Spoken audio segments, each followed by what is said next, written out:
नमस्कार दोस्तों, स्वागत है आप सभी का हमारे इस YouTube चैनल में।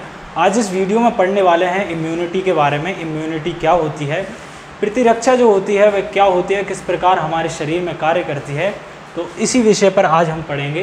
तो सबसे पहले देखते हैं इम्यूनिटी की डेफिनेशन देख लेते हैं, क्या होती है इम्यूनिटी। तो देखिए, संक्रामक रोग यानी कम्युनिकेबल जो डिसीज़ होती है, जो एक व्यक्ति से दूसरे व्यक्ति में ट्रांसफ़र होती है, उसे कम्युनिकेबल डिसीज़ कहते हैं, का निवारण करने की शरीर की जो शक्ति होती है उसे प्रतिरक्षा यानी इम्यूनिटी कहते हैं।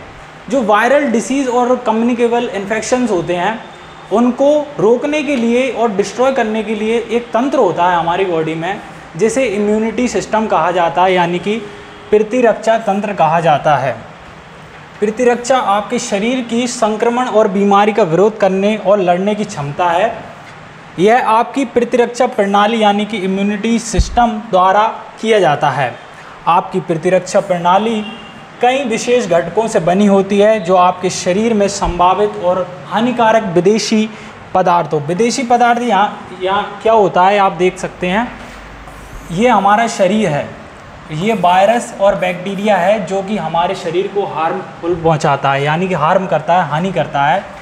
यह जब हमारे शरीर में प्रवेश करता है तो हमारे शरीर का जो इम्यून सिस्टम होता है वह इसे रोकने और मारने में मदद करता है।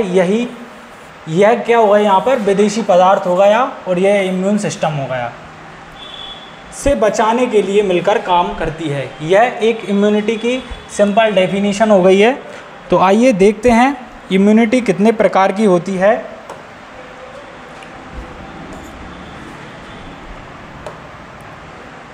इम्यूनिटी कितने प्रकार की होती है और किस किस तरह कार्य करती है, तो आइए देखते हैं। इम्यूनिटी मेजरली दो प्रकार की होती है, एक होती है इन्नेट इम्यूनिटी और दूसरी होती है एक्वायर्ड इम्यूनिटी। इन्नेट जो इम्यूनिटी होती है वह किस प्रकार कार्य करती है और क्या है इसके कार्य। सबसे पहले हम देख लेते हैं एंटीजन और एंटीबॉडीज़ क्या हैं। इन्नेट और एक्वायर्ड इम्यूनिटी को समझने से पहले एंटीजन और एंटीबॉडीज़ को समझना बहुत ज़रूरी है।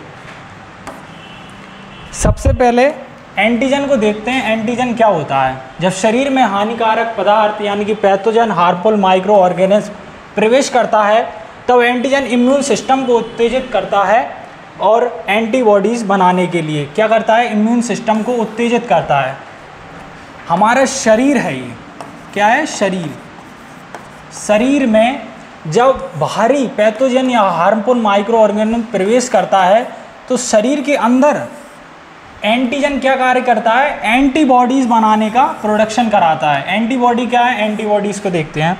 जब शरीर के द्वारा एंटीजन के प्रति प्रतिक्रिया में शरीर द्वारा उत्पादित जो पदार्थ होता है उसे एंटीबॉडी कहा जाता है। यह पदार्थ बाह्य आकार के अणु के रूप में होता है।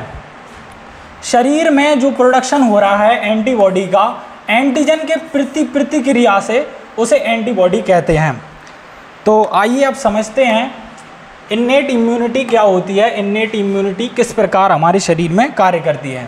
सबसे पहले आती है इन्नेट इम्यूनिटी, जिसे नेटिव और बेसिक इम्यूनिटी भी कहा जाता है। यह इम्यूनिटी वंशानुगत होती है जो हमारे शरीर में पीढ़ी दर पीढ़ी ट्रांसफ़र होती है। क्या होती है, पीढ़ी दर पीढ़ी। यह इम्यूनिटी एक पीढ़ी से दूसरी पीढ़ी में ट्रांसफ़र होती है। इसी प्रकार ये वंशानुगत चलती रहती है जो कि एक पीढ़ी से दूसरी पीढ़ी में पहुँचती है। इसको नॉन स्पेसिफिक इम्यूनिटी कहा जाता है क्योंकि यह पैथोजन को मारने में असक्षम होती है। यह इम्यूनिटी क्या करती है, जो बाहरी माइक्रो ऑर्गेनिज्म हैं उनको मारने में असक्षम होती है। यह हमारे शरीर में प्रवेश करने वाले बाहरी माइक्रो ऑर्गेनिज्म को प्रवेश करने से क्या करती है, रोकती है, मार नहीं सकती ये इम्यूनिटी।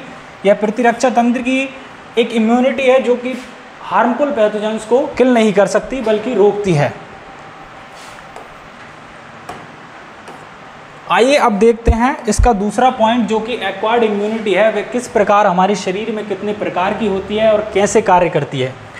इसे स्पेसिफिक इम्यूनिटी भी कहते हैं, जो पैथोजन्स को किल करने में सक्षम होती है। यानी जो पैथोजन्स होते हैं, जैसे कि कोरोना वायरस था, जब हमारे शरीर में प्रवेश करता है तो एक्वायर्ड इम्यूनिटी के तहत ही उसे किल किया जाता है। यह इम्यूनिटी जन्म के बाद प्राप्त होती है, यानी कि ये जन्म से पहले हमें प्राप्त नहीं होती है, जन्म के बाद प्राप्त होती है। यह इम्यूनिटी माँ के गर्भ द्वारा प्राप्त नहीं होती है। आइए देखते हैं एक्वायर्ड जो इम्यूनिटी है वह कितने प्रकार की होती है।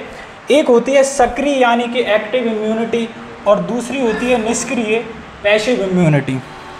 तो सक्रिय जो इम्यूनिटी है वह दो प्रकार की होती है, नेचुरल और आर्टिफिशियल। तो एक्टिव एक्वायर्ड इम्यूनिटी नेचुरल और आर्टिफिशियल दो प्रकार की होती है। चलिए पहले इसे समझते हैं।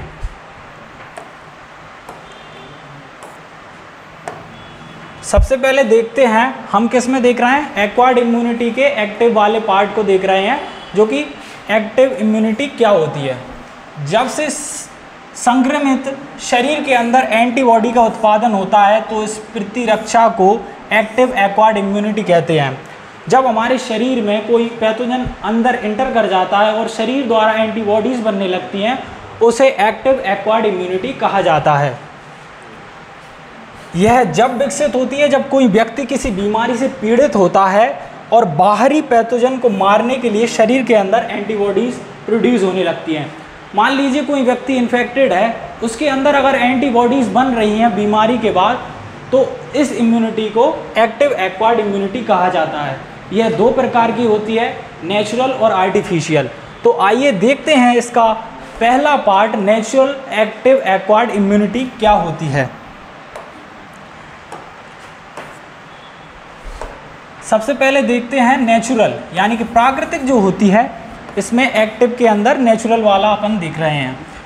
यह वह इम्यूनिटी है जब शरीर में वायरस प्रवेश होते ही स्वतः शरीर में एंटीबॉडीज़ का प्रोडक्शन होने लगे, तो इसे नेचुरल एक्टिव इम्यूनिटी कहते हैं। यह किसके अंदर आती है, एक्वायर्ड इम्यूनिटी के अंदर, एक्टिव के अंदर natural immunity.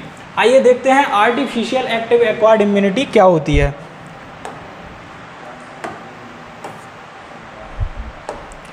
Artificial active acquired immunity यह वह इम्यूनिटी होती है जो वैक्सीनेशन के माध्यम से हमारे शरीर में प्रवेश कराते हैं।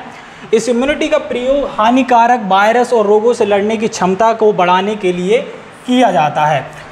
इस इम्यूनिटी को क्या होता है, जो कि वायरस होते हैं जो कि हमारे शरीर को हानि पहुंचाते हैं, उनसे बचने के लिए जो इम्यूनिटी प्रोड्यूस होती है उसे एक्टिव आर्टिफिशियल यानी कि कृत्रिम एक्टिव एक्वायर्ड इम्यूनिटी कहते हैं। जिस प्रकार कोरोना से बचने के लिए कोरोना की वैक्सीन बनाई गई थी, इसी प्रकार इसमें आर्टिफिशियल एक्टिव एक्वायर्ड इम्यूनिटी में यह आता है।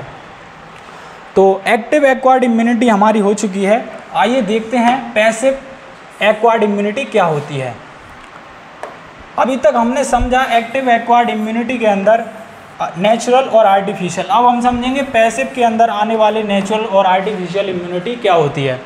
तो पैसिव यानी कि निष्क्रिय एक्वायर्ड इम्यूनिटी क्या है, पैसिव एक्वायर्ड इम्यूनिटी क्या है। इस इम्यूनिटी में जब संक्रमित शरीर एंटीबॉडीज का उत्पादन नहीं कर पाता है, तो इस प्रतिरक्षा प्रणाली को क्या कहा जाता है, पैसिव एक्वायर्ड एक्टिव इम्यूनिटी। तो पैसिव एक्वायर्ड इम्यूनिटी के अंदर दो भागों में यह विभाजित है। सबसे पहला आता है नेचुरल और दूसरा आता है आर्टिफिशियल। तो पैसिव यानी कि निष्क्रिय एक्वायर्ड इम्यूनिटी को समझते हैं दोनों भागों को।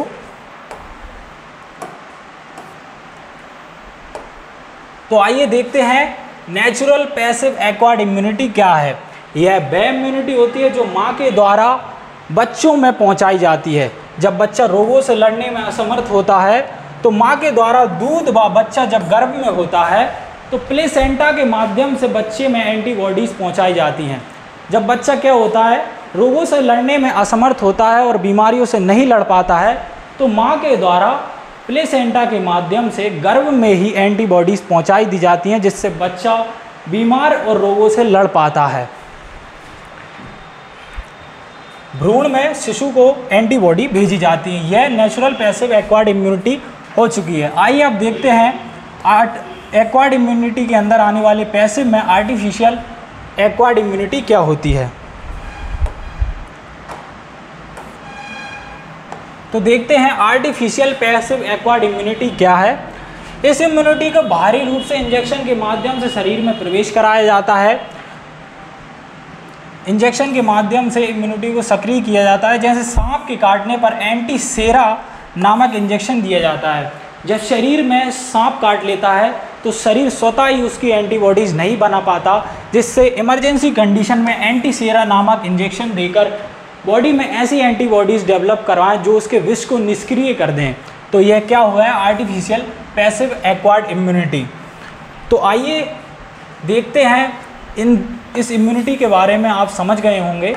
अगर आपको हमारा यह वीडियो पसंद आया है तो हमारे इस चैनल को सब्सक्राइब करें, वीडियो को लाइक करें और ज़्यादा से ज़्यादा शेयर करें। जय हिंद, जय भारत।